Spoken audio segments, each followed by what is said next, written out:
Salut tout le monde, très urgent. La Cour internationale de la justice vient de rejeter les plaintes du Mali contre l'Algérie concernant la destruction d'un drone malien en mars 2025. C'est-à-dire que la plainte que le Mali a portée là, la plainte est rejetée et l'affaire est close. Voilà la décision finale. Pourquoi? Parce que l'Algérie a refusé d'accepter la compétence de la Cour. Donc, les autorités maliennes ont fait un communiqué. En tout cas, moi, je soutiens le Mali. Je soutiens l'AES. Mais voilà ce qui s'est passé. Donc, le conseil que moi, je vais vous montrer le communiqué. Le conseil que moi, je donne à Assimi Goïta. Vous voyez, vous dites que vous n'êtes pas à la CPI. Les propriétaires de la CPI, là, ce sont les mêmes personnes. Tout le monde sait que l'Algérie a tort. Tout le monde sait que c'est l'Algérie qui est derrière les terreaux là. Moi-même, je suis conscient que ça, c'est vrai. Voilà les réalités. Donc maintenant, je vous laisse écouter ça là. Du gouvernement de la transition communiqué ainsi libellé. Le gouvernement de la transition informe l'opinion que la Cour internationale de justice, CIJ, lui a notifié le 19 septembre 2025 le refus de l'Algérie suite à la requête introductive d'instance du Mali d'accepter la compétence de la Cour au sujet du différend concernant la destruction par les forces de défense algériennes d'un drone de reconnaissance des forces armées de sécurité du Mali au cours d'une mission de surveillance sur le territoire national malien dans la nuit du 31 mars au 1er avril 2025. Conformément aux règles de la Cour internationale de la justice, ce refus de la junte algérienne met fin à la procédure devant cette juridiction internationale. Le gouvernement de la transition du Mali relève pour ensuite le déplorer que pour être crédible et sincère, la junte algérienne aurait dû accepter de déférer devant la Cour internationale de justice. Ce refus atteste non seulement de la négation de la justice internationale par la junte algérienne, mais également de son mépris de la légalité internationale. C'est également un aveu qui prouve à suffisance à la face du monde son imbutable culpabilité. Ce refus de la junte algérienne de coopérer avec la Cour internationale de justice est en outre une preuve supplémentaire du soutien de l'Algérie aux groupes armés terroristes et crédite l'argument du gouvernement malien sur la destruction de son drone. Le gouvernement de la transition du Mali note qu'au lieu de répondre aux faits établis et suffisamment documentés, la junte algérienne privilégie une stratégie de fuite en avant et des investives diffamatoires pour tenter de voiler son soutien aux groupes extrémistes, y compris les chefs terroristes ciblés par le drone malien abattu. Le gouvernement de la transition du Mali réitère son appel au régime algérien à cesser ses ingérences intempestives et inacceptables dans les affaires intérieures du Mali et son soutien aux formations terroristes qui déstabilisent le Sahel. Le gouvernement du Mali renouvelle son appel au régime algérien à travailler de bonne foi à la stabilité, à la sécurité collective et au développement durable dans la région. Sous l'autorité de son Excellence, le général d'armée Assimi Goïta, président de la transition, chef de l'État, le gouvernement de la transition du Mali rassure les populations qu'il ne ménagera aucun effort pour la stabilité, la sécurité, le développement durable de notre pays. Que Dieu bénisse le Mali et préserve les Maliens. Signé le ministre de l'administration territoriale et de la décentralisation, porte-parole du gouvernement, le général de division Abdoulaye Maïga. Voilà. Voilà les communiqués des autorités maliennes. Tout le monde a entendu. Je soutiens le Mali contre l'Algérie. Je suis malien. Je soutiens mon pays avant tout. L'Algérie a tort. Tout le monde sait que l'Algérie a tort. Tout le monde sait que c'est l'Algérie qui est derrière ces gens-là. Maintenant, qu'est-ce qui s'est passé? Le Mali sait très bien que ces genres de choses-là, ça n'aboutira à rien. Ces instances-là, c'est-à-dire que la CPI, la Cour internationale, tout ça, ça appartient aux Blancs. Tout ça, ça appartient à la France et ses amis.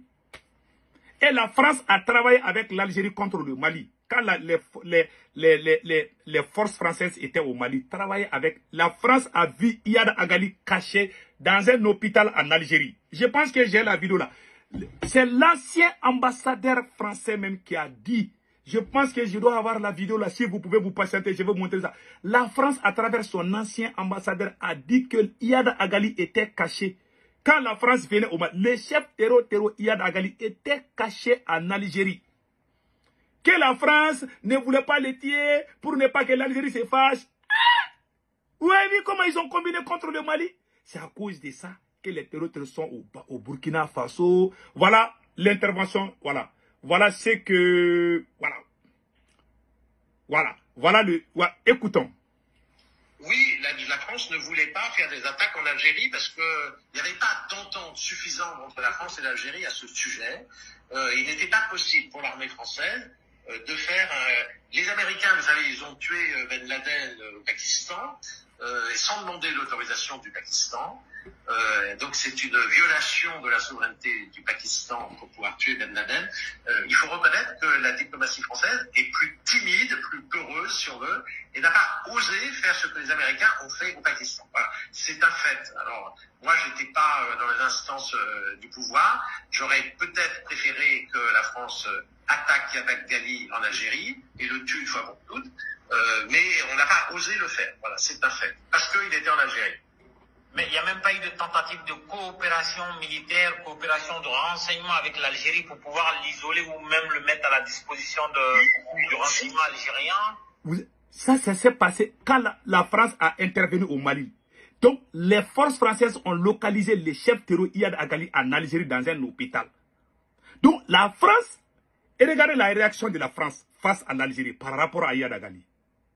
Si, Elijah, pour répondre à votre question, d'après ce que je sais, parce qu'évidemment ces choses-là ne sont pas beaucoup rendues publiques, mais d'après ce que des militaires français m'ont dit, la France a informé l'Algérie que Iyad Agali se trouvait dans tel village. À un moment, il était également soigné dans un hôpital en Algérie, et l'Algérie n'a pas réagi à cela. Voilà. Et donc l'Algérie l'a laissé en fait là où il était. Ça, c'est un fait. D'où l'idée qu'il est protégé. Peut-être pas par les autorités à Alger, parce que est-ce que les autorités...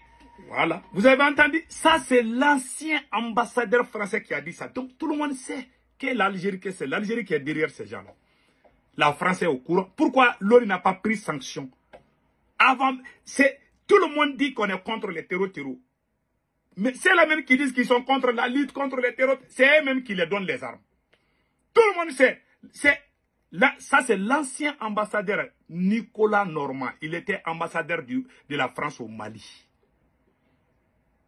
Il dit que la France a vu Iyad Agali en train d'être soigné dans un hôpital en Algérie.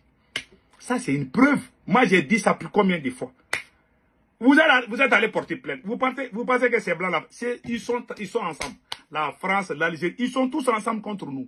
Voilà la vérité. Donc, le Mali ne devait même pas porter plainte. Et puis encore, Assimi Goïta. Toi-même, tu fais du mal à ton peuple. Toi-même, tu es injuste envers les Maliens. Tu vois, maintenant, tu vois que ça fait mal quand tu es injuste envers ton propre peuple. Sinon, le Mali a raison. Le Mali a menti depuis le début, alors que le Mali a raison. Assimi Goïta allait dire à la télé, les autorités maliennes ont dit à la télé, ah, le Mali a porté plainte, il n'y avait pas plainte.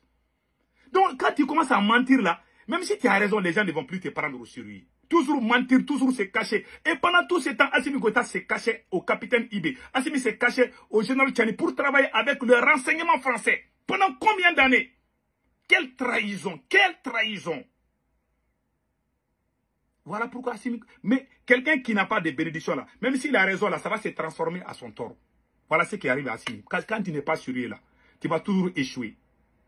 Voilà ce qui est arrivé au Mali. On a perdu notre drone et l'affaire est finie. Si le Mali veut... Si l'Algérie est en train de préparer la guerre contre nous, ce n'est pas de la blague. Hein. L'Algérie veut nous déclarer la guerre parce que l'Algérie est prête à nous combattre pour donner Kidal à ces gens-là. L'Algérie est prête à faire ça. Pour que le Mali gagne contre l'Algérie, il faut que le peuple et le président soient ensemble. Mais Assimi Goïta est en train de diviser tous les Maliens. Nous voulons tous défendre le pays. On n'aime pas les terroristes, mais ils nous insultent. Parce que si tu n'aimes pas Assimi Goïta, on te traite de tout, on t'insulte. Est-ce que c'est forcé? Tous les Américains qui défendent l'Amérique, est-ce qu'ils sont tous d'accord avec Trump? Non. Il y a des gens qui détestent Donald Trump, mais ils aiment l'Amérique. Mais les conditions du Mali, là, quand tu n'aimes pas Assimi Goïta, ça veut dire que tu n'aimes pas le Mali. On t'insulte. Que Dieu bénisse l'AES.